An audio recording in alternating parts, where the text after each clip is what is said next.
Hello guys, this is Malkov here and welcome to the first episode of GFX Radio. Now, just an introduction to all of you about this new series.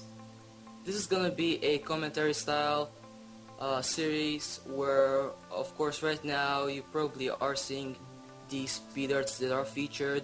Now, the speed arts that are gonna be featured in the background are gonna be all from underrated graphics designers, which should have much more subscribers than they do right now, and hopefully this helps them out, because this is pretty much the target of all of that, my objective. And of course, we will have guests with us, and some of them will be underrated and some of them will be popular, so we'll have some kind of variety. So here today I have two guests, and just go ahead and introduce yourself, guys. Hi, I'm Parker, or AfterTheRender, and I'm from the United States. I'm 14, and I make graphic effects, video effects, pretty much all the different kinds of graphics that you can make, and yeah. Hey guys, it's Louis. I'm from Liverpool, England, and yeah, I do graphics design, I do backgrounds and all that stuff, and generally I enjoy it. And yeah, started. Yeah, so here are the two beasts with me today. And Louis, why don't you go ahead and tell everyone what we're gonna talk about today? Well, today basically we're going to be talking about the opinions of the graphics community, what people think of other people's graphics and why they like it and why we dislike it, and we also have the bad points of why people have like different styles and all that stuff. But so Parker, how did you start off on YouTube? How did you start off with graphic designing? So tell us about that. Alright, well, I started off on YouTube a couple of years ago, and it was me and my friend. We were making little animations in Pivot. I don't know if you've ever heard of it, but it's where you take stick figures and you animate them. Yeah. And so, yeah, that was a sad time. But me and my friend, we made a bunch of those and we uploaded them to his channel, and we got like 600 views overnight, and I don't even know how, because it was just a stick figure dancing to some random MP3 we found on the internet.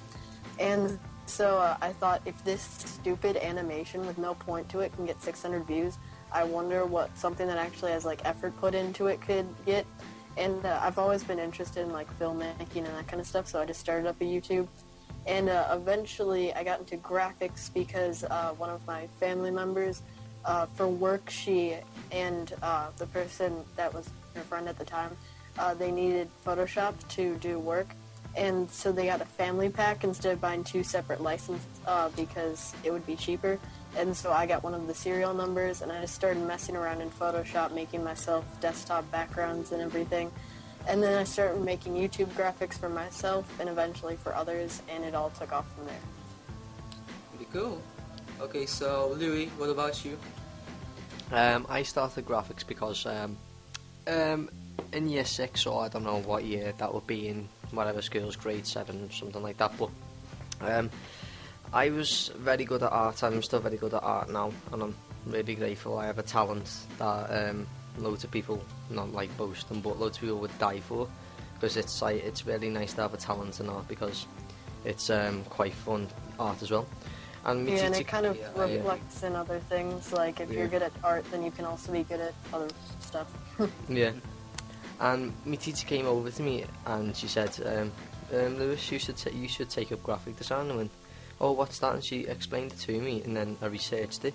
Then I came across YouTube and its graphics, and I got photos. I don't know how long I've had it for, but I started graphics on YouTube on September, but then I closed my account down. But then I fully started it on the 24th of September, which is Christmas Eve, and basically I've gained 1.3k of it, and I'm quite grateful that I've got it, because, well, I'm quite amazed that I've got 1.3k, because that's something. Yeah, and you definitely deserve it. Well, yeah, I agree with that.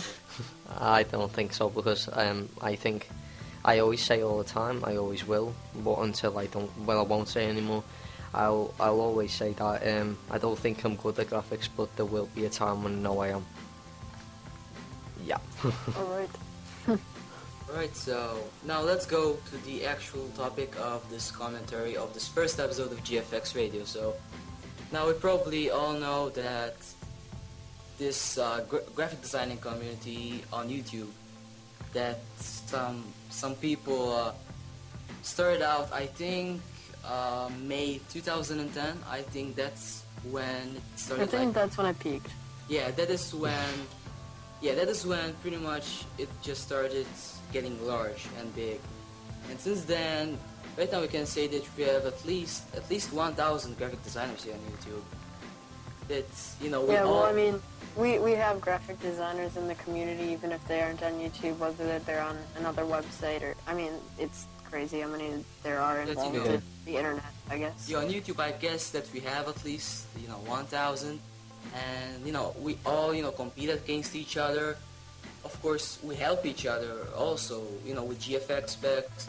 We get other resources out there to make everyone's graphics better. And yeah, so do you guys want to...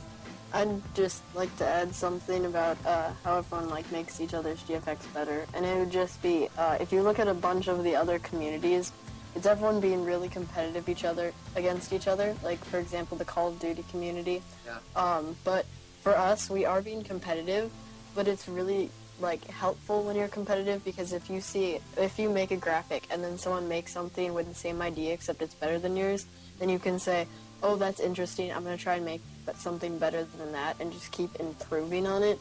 And also, like you said, how they give resources, like if you follow someone on YouTube who's really good, and then they sent out a GFX pack with textures or something, then you can kind of take part of your style and merge it into your own. So it's a really helpful community, and it's pretty much one of the only communities that can really build on each other and make each other help as the community evolves and there are more people. Yeah, I'd like to add that because if people didn't improve the graphic, and well, what I'm trying to say is, if everyone had their own, this is probably going to bring it into another topic, but if everyone was the same in graphics, what would be the point in it? Because everyone would have the same ideas, everyone would have the same thoughts. Exactly. It's just so, it'll be oh, well, then the graphics community will be dead. It'll be gone like that. It'll be just, you'll be oh god, I'm just going to go and watch something else because this is just boring. So basically, it's a nice to have people to have a variety of ideas, because you can see other people's side. You have people like Alive Design is design's unique to everybody else. You have who else? P. Kwame, his design's unique to everybody else. Everyone seems to have something different than everybody else that no one doesn't know, but I think we all have a unique personality in graphics, and we gradually pick that up and get better at it. Yeah, and I'd just like to add to that, and again, I don't mean to be hating on the Call of Duty community, but I'm going to go back to that. For the people in the Call of Duty community, there's not much variation, and I know some commentators are really good, and some are just, well, today I have a game for you, and blah, blah, blah, and some are really lively about it. But the great thing about graphics, in their community, is that, like you said earlier, I guess, everyone has a different style, and you can take a bunch of different styles and put them together and make your own style, essentially.